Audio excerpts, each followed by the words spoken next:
Power factor.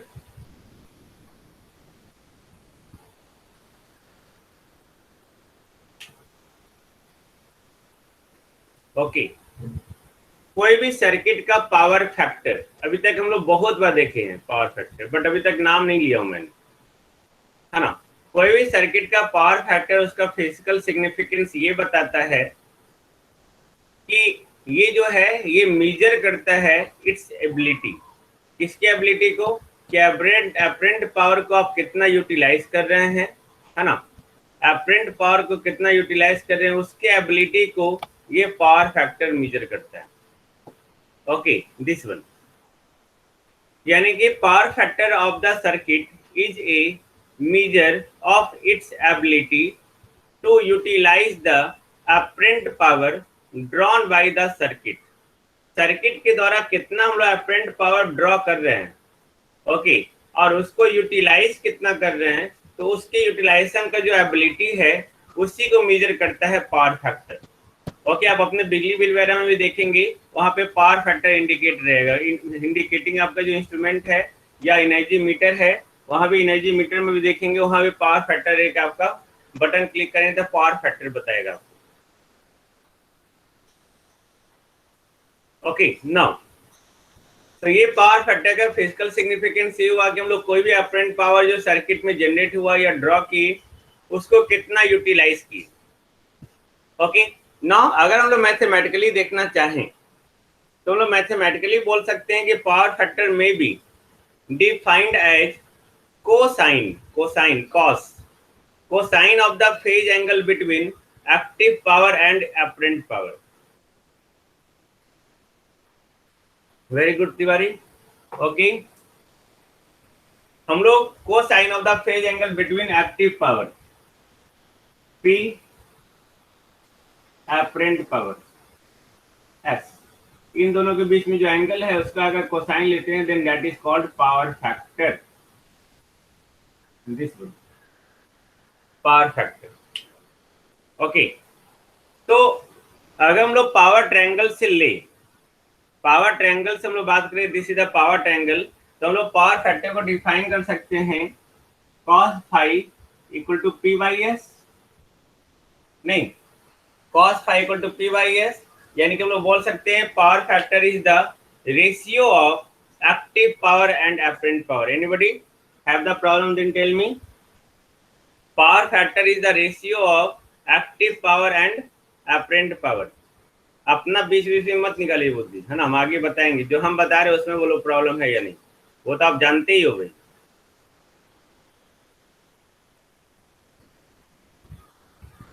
हाँ, मैंने अगर कोई पॉइंट छोड़ दिया तब आप बोलना कि सर आप ये नहीं बताए, but this is not possible. Okay, now cos phi that is the active power by apparent power, that is P by S। Okay, now अब इससे एक चीज क्लियर है कि जब cos phi जो active power by apparent power है तो पावर फैक्टर जितना ज्यादा होगा उतना ज्यादा एक्टिव पावर होगा। Any doubt? पावर फैक्टर जितना ज्यादा होगा उतना ज्यादा आपका एक्टिव पावर होगा, ग्रेटर द एक्टिव पावर, नहीं। ओके, तो जितना ज्यादा आपका एक्टिव पावर होगा, ओके, उतना ज्यादा जो है हम लोग अपरेंट पावर को यूटिलाइज कर रहे हैं। इसका मतलब ये हुआ ना, एक्टिव पावर को ज्यादा होना यानी कि जो भी हम लोग पावर जनरेट कर रहे हैं उस पावर को उतना यूटिलाइज कर रहे हैं। एक्टिव पावर क्या है, दैट इज वही एबिलिटी है हमारा, है ना। यानी कि ये अपरेंट पावर को जितना ज्यादा आपने यूटिलाइज किया या एक्टिव पावर जितना ज्यादा आपके पास आया, okay, that is the power factor उतना ही ज्यादा होगा। Got it? तो हम लोग सिंपल पावर फैक्टर का हम लोग यहाँ पे देखते हैं। अब अगर हम लोग रिलेशन देखना चाहें, to understand the relation between phase angle, okay, between phase angle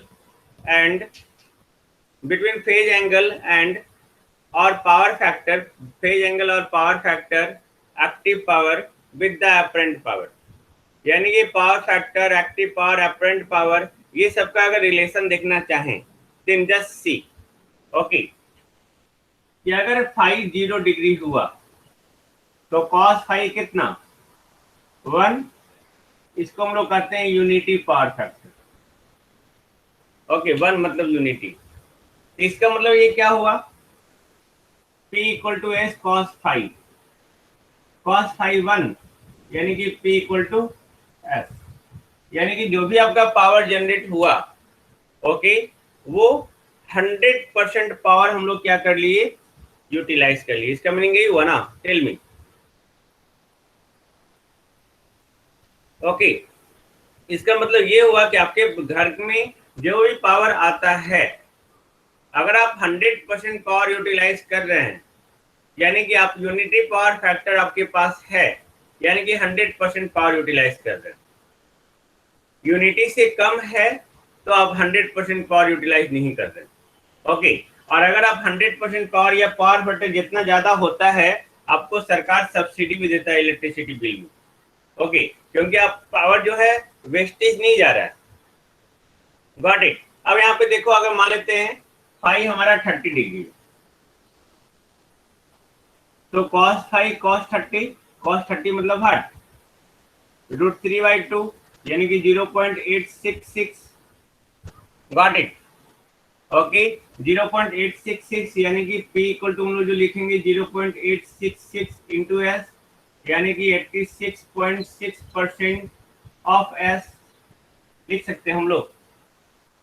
tell me यानी कि हाँ इसका मीनिंग क्या है कि जब पावर फैक्टर जो है 0.866 है यानी कि 86.6% of the apparent power is utilized यानी कि 86.6 परसेंट जो है आपका एक्टिव पावर है। ओके यानी कि उतना पावर आपने क्या किया यूटिलाइज किया।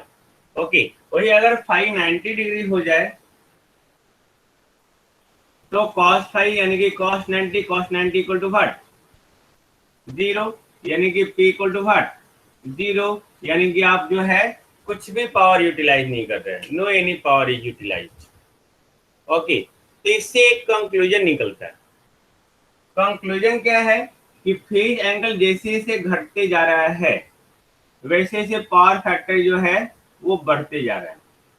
कोसाइन का एंगल कोसाइन है तो ऑब्वियस है कि ऑफकोर्स जैसे जैसे एंगल हमारा घटेगा ओके वैसे वैसे पावर फैक्टर आपका क्या होगा बढ़ेगा यानी कि जैसे जैसे फेज एंगल बढ़ रहा है वैसे वैसे पावर फैक्टर भी आपका क्या हो रहा है घट रहा है।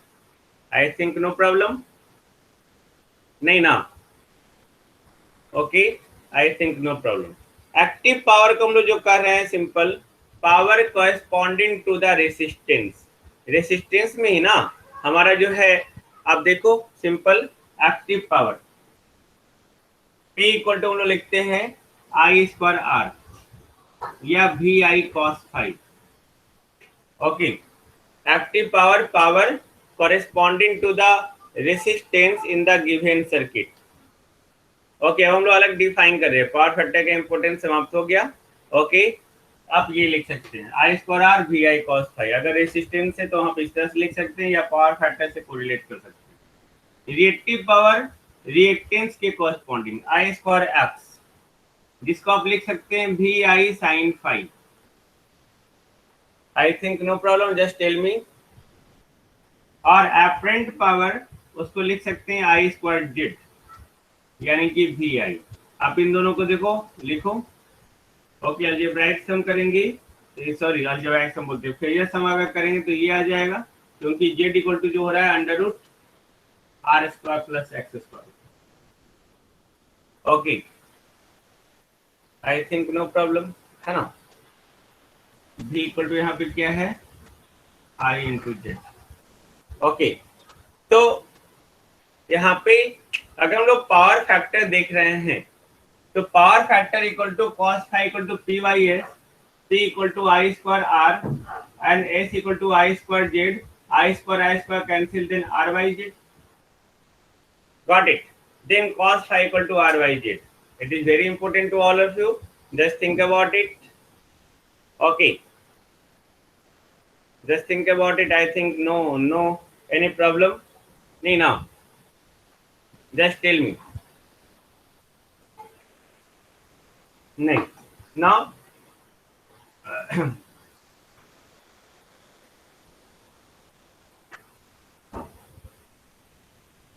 ध्यान से देखेंगे। Power factor of different circuit कब? जब प्योर रेसिस्टेंस कंटेन किए हुए है तो। प्योर रेसिस्टेंस जब कंटेन किए हुए, आपको याद होना चाहिए। ओके, जहां हम लोग एसी सर्किट शुरू किए वहां हम लोग खत्म करेंगे। वी आई आर, इस कंडीशन में क्या था? वी और आई दोनों सेम फेज में, दिन फेज एंगल दोनों के बीच में कितना? 0 डिग्री। ओके, और जेड इक्वल टू भी यहाँ पे क्या आया था? Resistive. Okay, then cos phi equal to जो है, अगर आप लिखते हैं R by Z, then R equal to Z तो 1, या कॉस फाई इक्वल टू लिखते हैं फाई का एंगल 0 डिग्री तो कॉस 0 यानी कि 1। I think no problem, just tell me. यानी कि रेसिस्टिव अगर सर्किट हुआ तो यूनिटी पावर फैक्टर, यानी कि प्योर रेसिस्टिव सर्किट हुआ तो unity power factor. I think no problem, tell me. Okay, अगर आपका जो है इंडक्टिव सर्किट हो, इंडक्टिव, ओके, इंडक्टिव एल, तो वोल्टेज से हमारा करंट क्या होगा? लैग करेगा कितना एंगल से? 90 डिग्री से। तो फाई कितना हो गया? 90 डिग्री, है ना? फाई 90 डिग्री तो cos phi equal to what? Cos 90, यानी कि 0 पावर फैक्टर। यानी कि प्योर इंडक्टिव अगर रहा तो 0 power factor. Got it? 0 power factor, यानी कि आप बोल सकते हैं यहाँ पे, है ना, प्योर इंडक्टिव, यहाँ पे 0 पावर फैक्टर, रेसिस्टिव नहीं है। अगर आप यहाँ पे सॉरी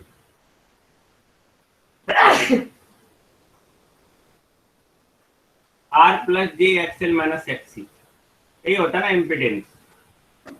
प्योर प्योर इंडक्टिव है तो आर 0 और एक्सी भी खत्म 0, यानी कि जेड हमारा जो है प्योर इंडक्टिव तो Z equal to J XL लिख सकते हैं हम लोग।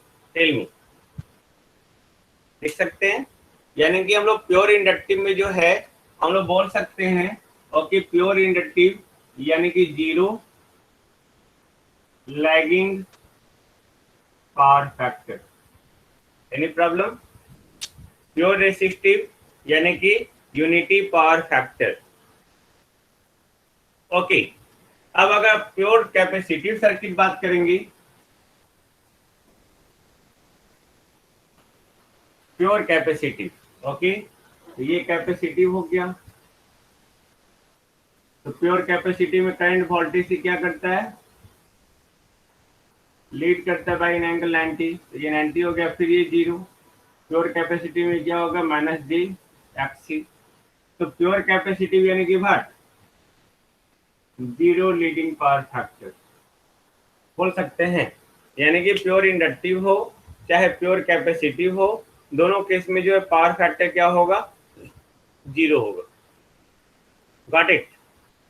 आई थिंक नो प्रॉब्लम, नहीं ना? ओके, एक सेकेंड।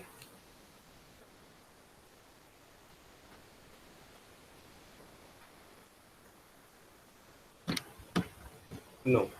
ओके, अब अगर हम लोग प्योर आरएल सर्किट बात करें, ओके, ये हम लोग सिंपल आरएल सर्किट बात करें। आरएल सर्किट, आरएल सर्किट मतलब व्हाट?